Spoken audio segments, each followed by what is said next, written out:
चलिए अब ब्रेक के बाद बात करेंगे छत्तीसगढ़ की, जहां निकाय चुनाव के नतीजे आज आने वाले हैं। मतगणना के लिए स्ट्रांग रूम तैयार है और अब काउंटिंग का काउंटडाउन शुरू हो चुका है। कुछ ही देर बाद जब ये काउंटिंग शुरू होगी तो उसके बाद ये तस्वीर साफ हो जाएगी कि इस बार महापौर की महाभारत में किसे जीत मिली है और जनता ने किसे अपना आशीर्वाद दिया है। सुबह 9 बजे से काउंटिंग शुरू होने वाली है और उससे पहले तमाम तैयारियां मतगणना केंद्रों पर हो चुकी है। सबसे पहले पोस्टल बैलेट की गिनती होगी और उसके बाद ईवीएम खुलेंगी। तो एक बार फिर से आपको बता दें कि आज छत्तीसगढ़ के लिए बहुत महत्वपूर्ण दिन है। 11 फरवरी को निकाय चुनाव के लिए वोट डाले गए थे और आज नतीजों का दिन है। तय होगा किसकी सरकार शहर में बनने वाली है। 10 निगम के लिए 79 मेयर प्रत्याशी, 1889 पार्षद कैंडिडेट की किस्मत ईवीएम में 11 फरवरी को कैद हो गई थी, लेकिन आज जब ईवीएम और मतपत्र खुलेंगे तो पता चलेगा कि आखिर किसके सर पर ताज सजने वाला है। और ये चुनाव आप समझ लीजिए, भले ही शहर सरकार का चुनाव है, लेकिन बीजेपी और कांग्रेस दोनों ही राजनीतिक दलों के लिए बहुत महत्वपूर्ण है, बहुत मायने रखता है। और हमारे साथ राजनीतिक मेहमान भी इस वक्त जुड़ गए हैं, उनसे आपका परिचय करवा देते हैं। चर्चा की शुरुआत करेंगे। गोपाल सामंत जी प्रवक्ता बीजेपी से हमारे साथ जुड़े हुए हैं और उसके साथ ही वंदना राजपूत जी हैं, कांग्रेस प्रवक्ता, हमारे साथ जुड़ गए। आप दोनों का बहुत स्वागत। सबसे पहले गोपाल सामंत जी, आपसे ही ओपनिंग रिएक्शन में लेना चाहूंगी। शुभकामनाएं दोनों ही दलों को। तैयारियां बीजेपी ने भी कम नहीं की है। विधानसभा चुनाव के बाद लोकसभा चुनाव जीता, बाई इलेक्शन भी जीता, और अब क्या शहर सरकार बीजेपी जीतने जा रही है और कितनी जीतेगी ये भी बता दीजिए, क्योंकि 10 नगर निगम कितने में सरकार बनने वाली है। देखिए, पहली बात तो ये जीत की हैट्रिक लगाने जा रही है बीजेपी, और ये जीत के हैट्रिक के पीछे लोगों का उत्साह है। 5 साल बाद प्रत्यक्ष चुनाव भारतीय जनता पार्टी की सरकार आने के बाद शुरू हो रही है। 5 साल पहले जब ये नगरीय निकाय के चुनाव हुए थे, भूपेश बघेल के काले कार्यकाल में लोगों का हक उनसे छीन लिया गया था। लोगों का हक उनके महापौर चुनने का उनसे छीन लिया गया था और बैकडोर एंट्री से उनके नगर का पहला व्यक्ति बनाया गया था। तो लोगों में भरपूर उत्साह है, और ना केवल उत्साह इस बात का है कि चुनाव में वोट डालना है, उत्साह इस बात का भी है, उन्हें भरोसा है मोदी जी की गारंटी पर और विष्णुदेव साय जी के सरकार पर, जो पिछले 1-1.25 साल से हर स्तर पर डिलीवर करते आई है। भाजपा डिलीवरेंस पे बिलीव करती है, ना केवल वायदों पर बिलीव करती है। भाजपा जो वायदा करती है उसको डिलीवर करके पिछले 1-1.25 साल में लोगों के सामने लाई है। चाहे वो महतारी वंदन की योजना हो, चाहे वो 3100 रुपये में धान खरीदी हो, चाहे वो पीएससी घोटालों के रचनाकारों को जेल तक के पहुंचाने की बात हो, चाहे महादेव सट्टा ऐप के दोषियों को जेल तक पहुंचाने की बात हो, ये सारे काम भारतीय जनता पार्टी बखूबी करते आ रही है। और भारतीय जनता पार्टी के ऊपर लोगों का अटूट विश्वास है।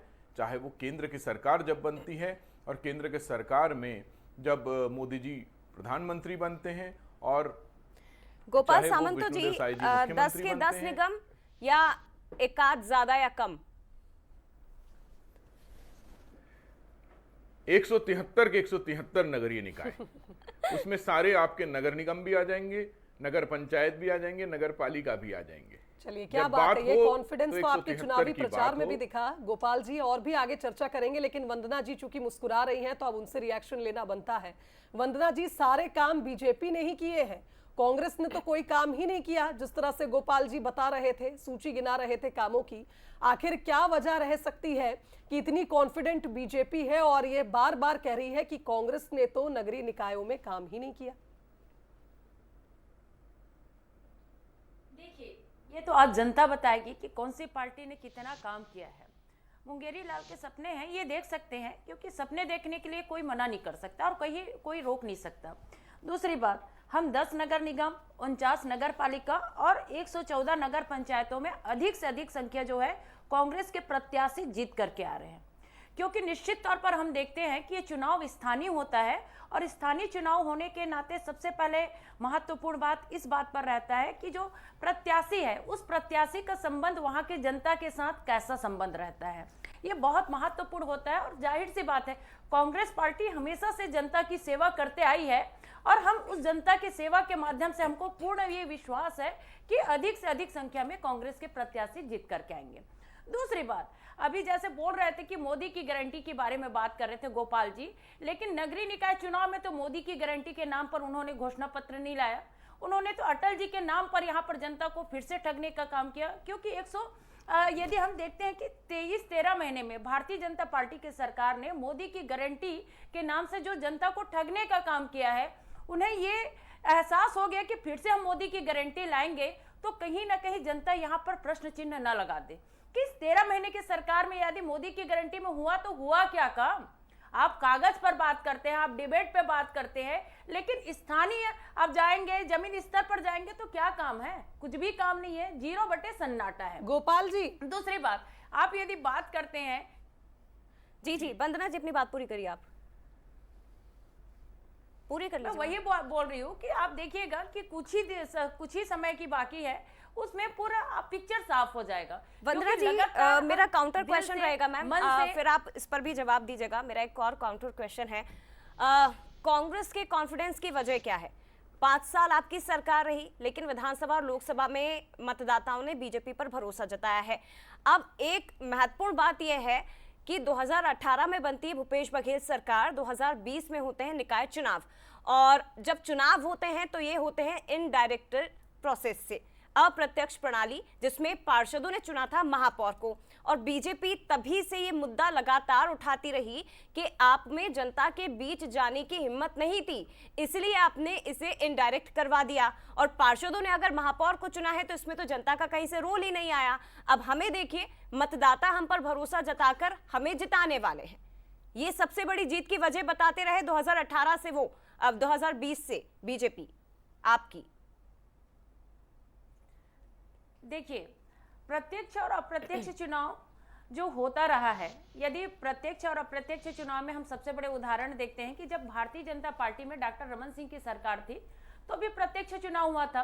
उस चुनाव में कि जो रायपुर की जो कमान है, कहीं ना कहीं जनता कांग्रेस को सौंपी थी, चाहे मैं किरणमयी नायक जी की बात करूं या प्रमोद दुबे जी की बात करूं, तो इनकी सरकार रहते हुए भी महापौर की जो चाबी है कहीं ना कहीं जनता कांग्रेस को सौंपते आई है। और रही बात अप्रत्यक्ष चुनाव, तो अप्रत्यक्ष चुनाव भी आप देखेंगे कि जनता की रोल रही है, क्योंकि अप्रत्यक्ष चुनाव में आप देखेंगे कि डायरेक्ट पार्षद से आपको महापौर चुना गया तो जनता के बीच में गए और जनता के बीच से ही उठ करके आपको ऊपर महापौर के लेवल पर जनता या पार्षद के द्वारा चुना गया था। दूसरी बात, कॉन्फिडेंस की बात आप करती है मैडम, तो कॉन्फिडेंस हमको इसलिए है कि 5 साल पूर्ववर्ती कांग्रेस सरकार की बात करूं, वो जनहितैषी कार्य इतने अधिक किए हैं, कहीं ना कहीं जनता को विश्वास है। दूसरी बात, हमको इसलिए और विश्वास है कि इस 13 महीने की सरकार ने कहीं ना कहीं छत्तीसगढ़ की जनता से ठगने का काम किया है, छलने का काम किया है। ठीक है। अभी वर्तमान में आप देखिए ना भाई, यदि उनको 13 महीने के जो विष्णुदेव साय की सरकार में यदि उनको इतना भरोसा रहता तो हम बिलासपुर की बात करते हैं, वहां प्रत्याशी पैसा बांटते फिरते हैं। यदि हम बात करते हैं रायपुर की बात, राजेंद्र नगर में जो प्रत्याशी है कांग्रेस के कार्यकर्ता है, उनको डरा कर धमका करके पुलिस यहां पर उठाने का काम करते हैं। मतलब उनको अपने काम पर विश्वास नहीं है। प्रिसाइसली हर मुद्दे पर बात करेंगे, चर्चा आगे बढ़ेगी। सीधे मेहमानों को एक बार फिर से रुक करते हैं। गोपाल जी, कुछ गंभीर आरोप जो वंदना जी ने लगाए हैं, शराब बांटने का, पैसे बांटने का, मतदाताओं को प्रभावित करने का, और दूसरी तरफ फिर से कांग्रेस कॉन्फिडेंस है कि जो आप 13 महीने में नहीं कर पाए, आपकी सरकार नहीं कर पाई, वो हमने 5 साल नगर सरकार में रहते हुए करके दिखाया है, और ये सबसे बड़ी वजह रहेगी कि इस बार फिर से मतदाताओं का भरोसा हम जीत पाएंगे। देखिए, सबसे पहले तो इन्होंने अटल विश्वास पत्र पर आरोप लगाया, ये प्रश्न चिन्ह लगाया। ये बहुत स्वाभाविक है कि कांग्रेस ऐसे प्रश्न चिन्ह लगाएं, क्योंकि कांग्रेस में सीनियर का कोई इज्जत नहीं होता। सीनियर का सम्मान रखना इन्होंने कभी सीखा नहीं, इसलिए वीडियो वायरल हुआ था जहां टीएस सिंहदेव राहुल गांधी के पैर छूते नजर आ रहे थे। ये इनकी परंपरा है, इसलिए इन्हें अटल जी पर कितना विश्वास रखा जा सकता है, या अटल जी के लिए छत्तीसगढ़ बना है, या अटल जी ने पहली बार छत्तीसगढ़ महतारी का ध्यान रखकर इस प्रदेश का निर्माण किया, ये शायद भूल चुकी है। ये स्वाभाविक है कांग्रेस में। दूसरी बात, इनके कॉन्फिडेंस की मैं बहुत तहे दिल से दाद देता हूं क्योंकि बिना काम किए इतना कॉन्फिडेंस। मैं चाहे रायपुर की बात करूं, रायपुर में आज 6 अंडरब्रिज है रेलवे में, 6 के 6 अंडरब्रिज भाजपा के शासन में बना है। आज रायपुर में 7 उड़ान पुल है, फ्लाईओवर है, 7 के 7 भाजपा की सरकार में बने हैं। रायपुर में टाटीबंध से लेकर तेलीबांधा तक के रोड चौड़ीकरण जब होता है वो भाजपा के शासन में होता है। रायपुर में गली मोहल्ले में रोड का कंक्रीटीकरण जो होता है वो भाजपा के शासन में होता है। रायपुर में 4 गार्डन बने, चाहे वो गांधी उद्यान, लेकिन फिर भी रायपुर में कांग्रेस को जिताया गया नगर सरकार में। गोपाल जी, मैं क्यों आखिर भी आ रहा हूं। रायपुर में इनके सरकार में बहुत सारे काम हुए, जैसे इनके महापौर के जमीनों से नकली होलोग्राम निकले, इनके महापौर के भतीजे ट्रैफिक पुलिस को धमकाते और चमकाते नजर आए, इनके महापौर के बड़े भाई आज जेल में हैं शराब घोटाले के मामले में, इनके महापौर के और एक भाई जेल में हैं जग्गी हत्याकांड के दोष में। ये सब इनके कार्यकाल में काम हुए हैं, इनको ये काम गिनाना चाहिए। एक बात ये भी है कि जनता सुरक्षा को लेकर भारतीय जनता पार्टी से काफी उम्मीदें लगाकर बैठी है। आप देखिए जिस तरह से क्राइम रेट बढ़ रहा है राजधानी रायपुर में, इस पर भी फोकस होना चाहिए आपकी सरकार का। अगर आप दावे कर रहे हैं कि रोडें चौड़ी कराई हैं, पुल बनवाए हैं, पानी दिलवाया है, स्वच्छ जल की बात जो लगातार की जा रही है, गंदगी साफ करवाई है, सुरक्षा की दृष्टि से आप क्या आश्वासन दिए इस बार शहर सरकार के लिए? क्योंकि जनता जिन शहरों में, जिन क्षेत्रों में रहती है, अगर वहां सुरक्षित ना महसूस करे तो फिर आपके बाकी विकास के कार्य तो धरे के धरे रह जाते हैं। निश्चित रूप से आपका प्रश्न बहुत वैलिड प्रश्न है, लेकिन सुरक्षा और कानून व्यवस्था पर कंपैरिजन करना अच्छी बात नहीं है। लेकिन चूंकि मैं डिबेट में हूं तो मेरा कंपैरिजन करने का धर्म बनता है।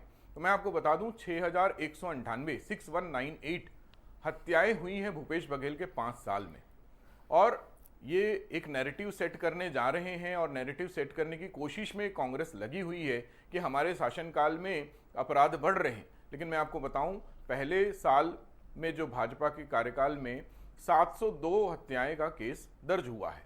अगर इनके एवरेज देखें तो लगभग 1100 मर्डर प्रति वर्ष इनके कार्यकाल में हुए हैं। उसी जगह पर अगर आप देखें तो पहले ही वर्ष में हमने 400 हत्याओं को कम करने का और कानून व्यवस्थाओं को दुरुस्त करने का काम किया है। 400 हत्याएं अगर कम हुई तो उसके पीछे हमारे गृह मंत्री आदरणीय विजय शर्मा जी का रोज का मेहनत है, उनकी सोच है और उनकी कड़ी प्रशासन है।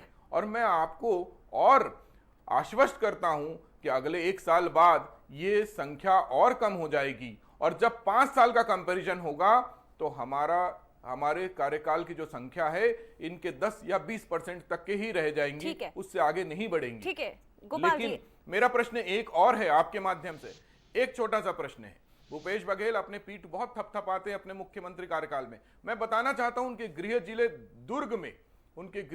दुर्ग में भी वो प्रचार में नहीं निकले। जिस राजनांदगांव में लोकसभा का चुनाव लड़ने गए वहां पे भी प्रचार के लिए नहीं निकले, बिलासपुर में प्रचार के लिए नहीं निकले, रायगढ़ में प्रचार के लिए नहीं निकले, कोरबा में प्रचार के लिए नहीं निकले। कुल मिलाकर आप ये कह रहे हैं कि कांग्रेस के बड़े नेता आपको इस प्रचार में दिखाई नहीं दिए, जबकि बीजेपी की ओर से तो खुद मुख्यमंत्री कई क्षेत्रों में पहुंचे थे, रोड शो किए, प्रचार प्रसार किए। आपके जो सवाल है उसका जवाब ले लेते हैं, वंदना जी से जवाब ले लेते हैं। वंदना जी, 6198 5 साल की भूपेश बघेल सरकार में ये आपराधिक आंकड़ा था हत्याओं का, और दूसरी तरफ 15 साल से निगम में आपकी सरकार है, रायपुर की मैं खासतौर पर बात करूं, उसके बावजूद इस बार का जो आपका घोषणा पत्र है, जनपत्र जिसे आपने नाम दिया है, उसमें आप कह रहे हैं कि सभी चौक चौराहों पर, स्कूल कॉलेज के पास हम सीसीटीवी लगवाएंगे। यानी कि 15 साल बाद भी हम वही वादे सुन रहे हैं जिनकी शायद पहले ही सारी सुरक्षाओं को लेकर चीजें हो जानी चाहिए थी, खासतौर पर महिला सुरक्षा को लेकर। देखिए, यदि रायपुर की बात करूं तो लगातार हमारी शहर सरकार रही है और हम इस पर काम करते आ रहे हैं। जैसे जैसे जनसंख्या बढ़ती है वैसे ही जनसंख्या के हिसाब से हमको उनकी सुविधाओं को भी बढ़ाना पड़ता है, और निश्चित तौर पर अब जनसंख्या जैसे बढ़ी है तो उनकी सुविधाओं को ध्यान रखना पड़ेगा। और पहले भी स्कूल कॉलेज के पास हम कोशिश किए हैं कि सीसीटीवी कैमरा लगाएं, और लगाए भी हैं, और इसको हम निरंतर और आगे प्रयास करेंगे कि जो स्कूल कॉलेज के पास तो सीसीटीवी कैमरा लगे ही, लेकिन बच्चों जो मुख्य चौराहे से होकर के जाते हैं वहां पर भी हम सीसीटीवी कैमरा लगाना चाहते हैं। दूसरी बात, आप बात कर रहे थे भूपेश बघेल के बारे में, तो मेरे ख्याल से मेरे साथी प्रवक्ता को इस चीज की जानकारी नहीं है कि भूपेश भैया लगातार, चाहे पाटन क्षेत्र की बात करूं, दुर्ग क्षेत्र की बात करूं, हर क्षेत्र में जाकर के चुनाव प्रचार के कमान संभाले हैं। रही बात आप अपनी मुख्यमंत्री जी के बारे में बताइए ना भाई, आपके मुख्यमंत्री जी कितने जगह गए? क्या वो राजनांदगांव गए प्रचार के लिए? नहीं गए। तो क्या वो जगदलपुर गए? नहीं गए। तो आप अपने गिरेबान पर झांक करके देखिए, दूसरे की पार्टी पे कब तक झांका ताकी करेंगे?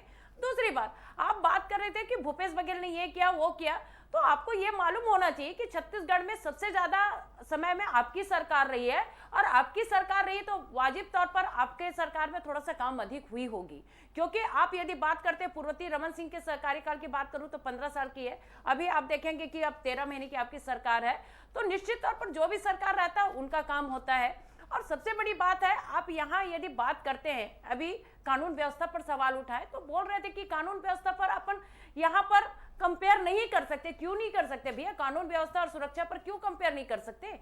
क्योंकि आप पता नहीं कहां से आंकड़ा उठाकर लाते हैं तो भगवान ही जाने, लेकिन हम मीडिया के माध्यम से, न्यूज़पेपर के माध्यम से पढ़ते हैं, प्रतिदिन कम से कम 4 महिलाओं के साथ बलात्कार की घटनाएं लेकिन देखते वंदना हैं। जी, अभी कम से जया कम ने आपसे 6 इन्हीं आंकड़ों पर तो व्यक्तियों की सवाल हत्याओं किया की था। खबर अगर आप देखते कह रही हैं कि कंपैरिजन होना चाहिए तो आंकड़े आप भी लेकर आइए, आप भी इन्हें सुनाइए कि कितने आंकड़े बढ़े हैं इनके कार्यकाल में। क्योंकि जया ने जो अभी आपसे सवाल किया था उसमें वो आंकड़े हमने आपको बताए जो कई जगहों पर रिकॉर्डेड है। ये मीडिया का काम है कि हम दोनों ही राजनीतिक दलों से सवाल करें, क्योंकि हम जनता के प्रतिनिधि के रूप में यहाँ बैठते हैं, जनता की आवाज बनते हैं।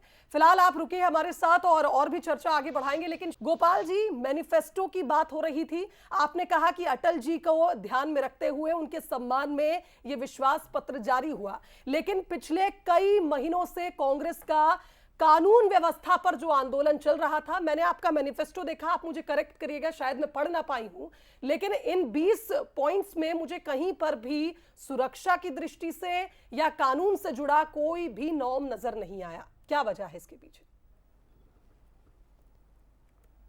देखिए, आपके सवाल के साथ इनका भी एक सवाल का उत्तर देना चाहूंगा। ये सीसीटीवी पे इनका घोषणा पत्र आया है।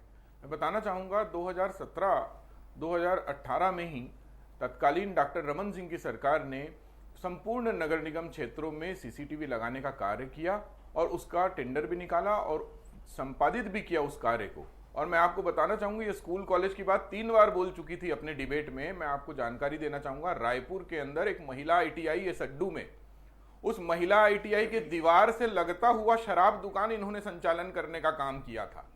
हमारी सरकार आई तो उस शराब दुकान को हटाने का काम भारतीय जनता पार्टी की सरकार ने किया।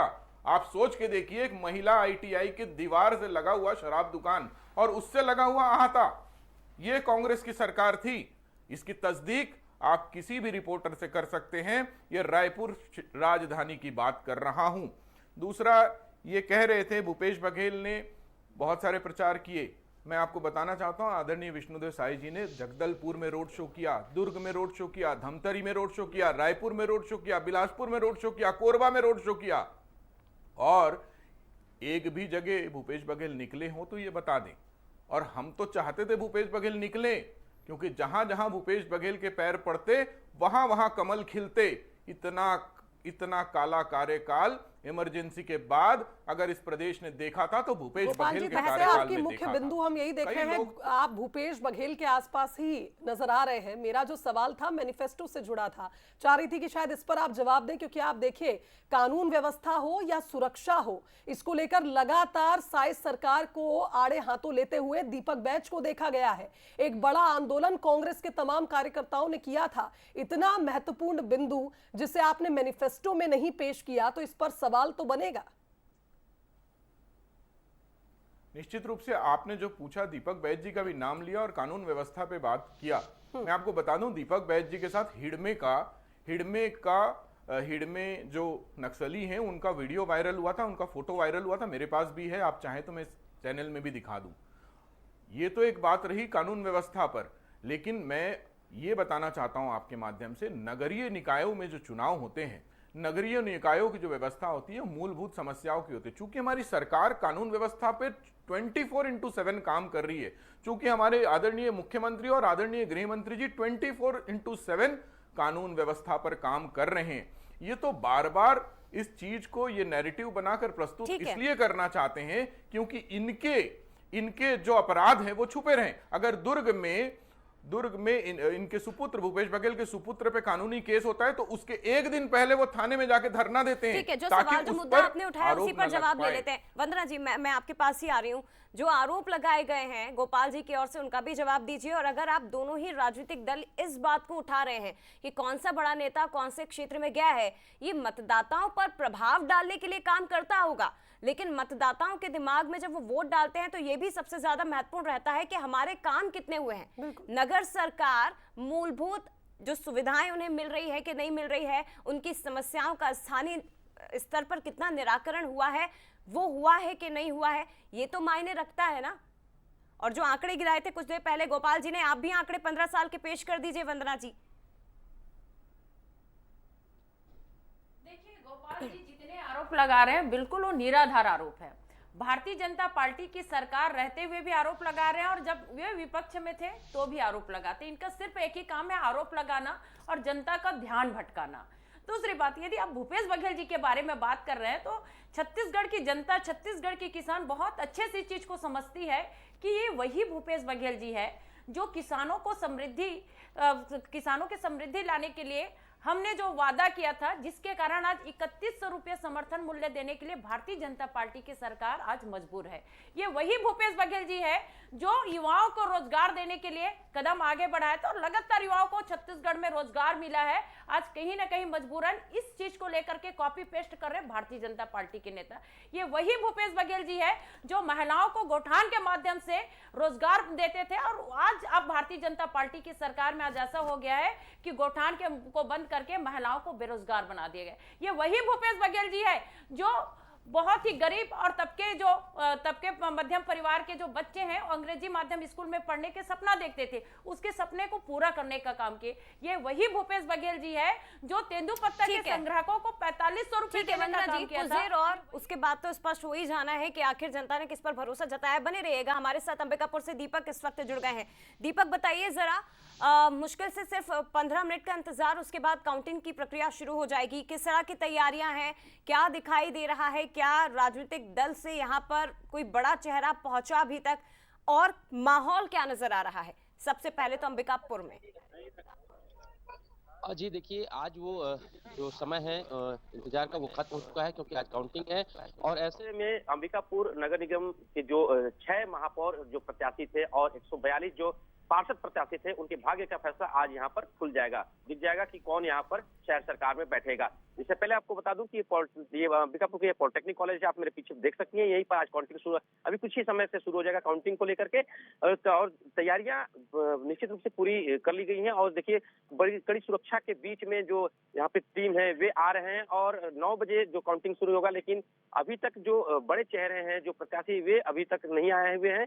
उन्हें भी काफी कहीं न कहीं अपने इंतजार का खत्म हो गया है, क्योंकि जब रिजल्ट आएंगे और रिजल्ट आने के बाद कौन शहर सरकार में बैठेगा, आज स्पष्ट हो जाएगा कि आखिर अंबिकापुर की जनता किसे चुन रही है। जी निश्चित तौर पर। लेकिन अंबिकापुर का माहौल आपको किस तरह से दीपक दिखाई दे रहा है?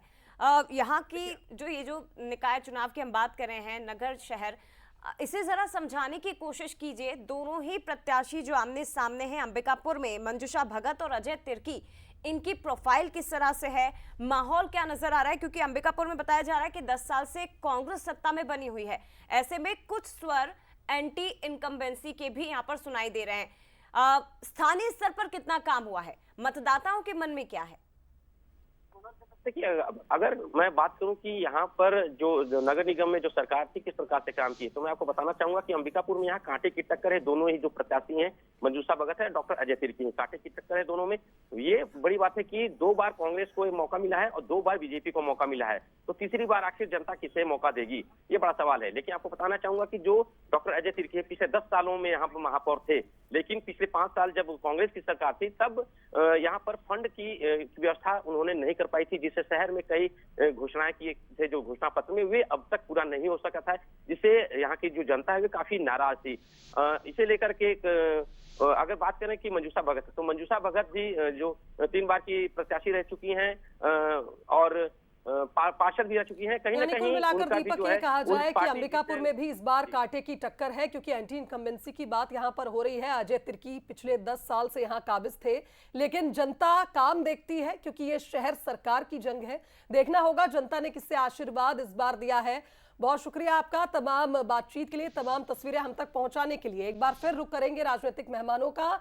वंदना जी, 10 साल से आपके अजय तिर्की लगातार जनता की सेवा अंबिकापुर में कर रहे थे, लेकिन अंबिकापुर की जनता का यह मानना है कि कई ऐसे मुद्दे थे जिनके बारे में बात मैनिफेस्टो में तो की गई थी, लेकिन 10 साल बीत जाने के बाद आज भी धरातल पर रिजल्ट नहीं दिखे जनता को। कई समस्याएं हैं जिसे चिन्हित किया गया, चाहे वो गंदगी की समस्या हो, सुरक्षा की समस्या हो, बिजली की समस्या हो। देखिए 10 साल से अंबिकापुर में कांग्रेस की महापौर सरकार रही है और निश्चित तौर पर आने वाले अभी आज जो चुनाव का परिणाम होगा उसमें पुनः फिर से कांग्रेस के ही महापौर बनकर के आएंगे। क्योंकि अजय तिर्की जी के यदि बारे में बात करूं, जहां तक मेरे को उनके प्रोफाइल के बारे में मालूम है, और जमीन स्तर पर उतर करके जनता से संवाद करके जनता की समस्या सुन करके उनके काम करने का यहाँ पर सबसे बड़ी बात हमारे सामने आती है। अब यदि बात रही जो मूलभूत सुविधाओं की, तो मूलभूत जो समस्या होती है जनता का, उस जनता का समाधान हमेशा से अजय तिर्की ने किया है। और हम यदि कैंडिडेट, ये बहुत ही एक योग्य उम्मीदवार था और इसी कारण हम फिर से पुनः अजय तिर्की जी के ऊपर हम भरोसा जता करके अंबिकापुर का कमान हम उनको सौंपे हैं। क्योंकि आप देखेंगे यदि आप सफाई सुरक्षा की बात करते हैं या बिजली की बात करते हैं या स्वस्थ पेयजल की बात करते हैं, लगातार इस पर अजय तिर्की जी ने काम किया है और मुझे पूर्ण भरोसा है क्योंकि कुछ समय में ये पिक्चर साफ हो जाएगी और अजय तिर्की ठीक है, जी तीसरी पुनः बार क्या अजय महापौर तिर्की बनकर जी के यहाँ आपके पर सामने फिर से जीत दर्ज कर पाते हैं, नहीं कर पाते हैं? क्या एक बार फिर से अंबिकापुर की जनता या मतदाता कांग्रेस के फेवर में जाती है? नहीं, अब से थोड़ी देर बाद स्पष्ट होगा।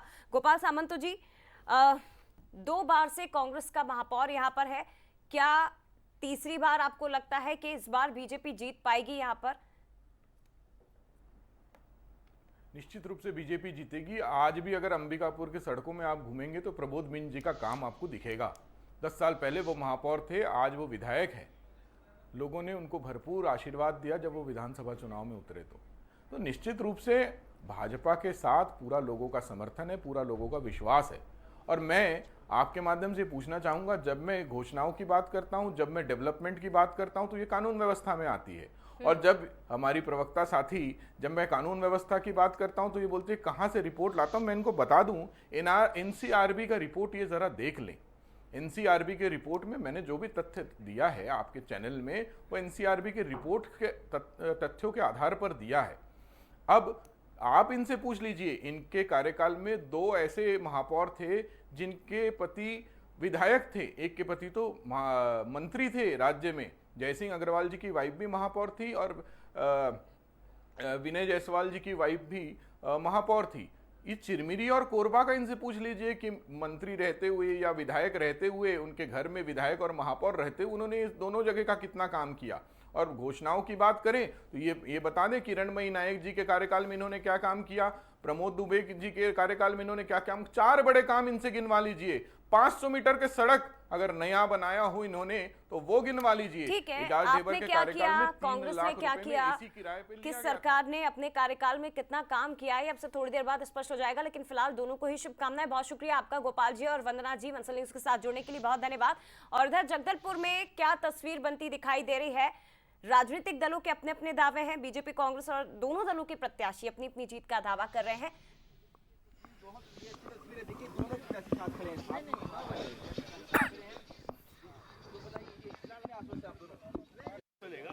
आपका मोबाइल आप बता दीजिए जनता का।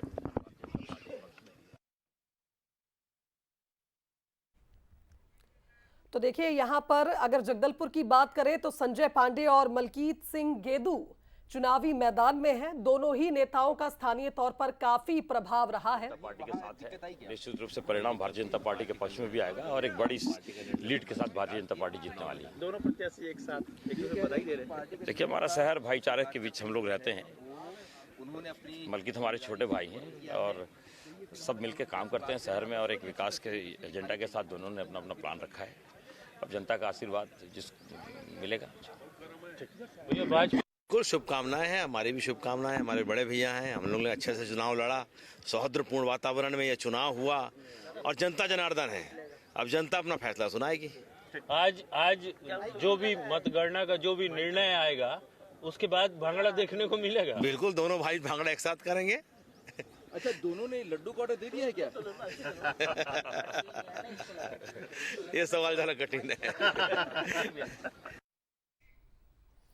तो बीजेपी कांग्रेस दोनों ही दलों के प्रत्याशी आपको नजर आए, एक तरफ संजय पांडे, दूसरी तरफ मलकीत सिंह गेंदू।